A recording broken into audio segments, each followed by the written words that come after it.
Ayan,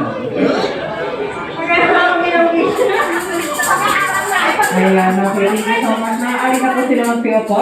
Best friend Jollibee, this time, ano ang birthday wishes mo para kay Lorenzo? Do you have birthday wish para kay Lorenzo? Dapat mayroong best friend Jollibee. Sige, pag-isipan mo muna, bibigyan ka namin ng time. How many birthday wish do you have, Lorenzo? Best friend Jollibee? Okay, how many wishes? You have 1, 2, 3, 4. 4 birthday wishes. 4 lang yan. 4, 8. Ano ka? Hindi ka maglalagabag. Okay. 4 birthday wish. For your first birthday wish. Okay. Lorenzo.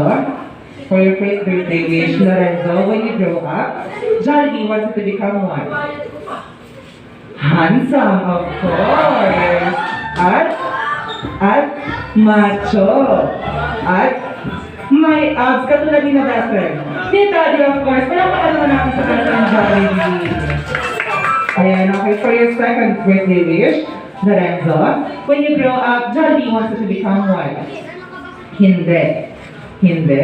At mas lalong hindi magkakasakit. Dapat strong and healthy lang, katulad ni best friend Jollibee. Ayan, palapakan naman natin sa best friend Jollibee. And for your third birthday wish, Lorenzo, when you grow up, Jollibee wants you to become what? Maging magasalin at may takot sa Diyos. Ayan. And for your fourth and last wish, for your fourth and last wish, okay na. Okay na. Oo na. Tinawanan mo na natin ma'am. Okay, for your fourth and last wish, okay, that's Lorenzo. When you grow up, Jollibee wants to become at tayong lahat ay be happy like our best friend, Jollibee! Ayan na, our best friend Jollibee. Ibigay mo lang yung birthday gift para kay Lorenzo. Ano ang iyong birthday gift, best friend Jollibee?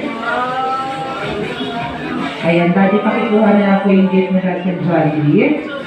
It's a Jollibee. Palakpakan naman natin sa best friend Jollibee. Thank you so much, best friend Jollibee.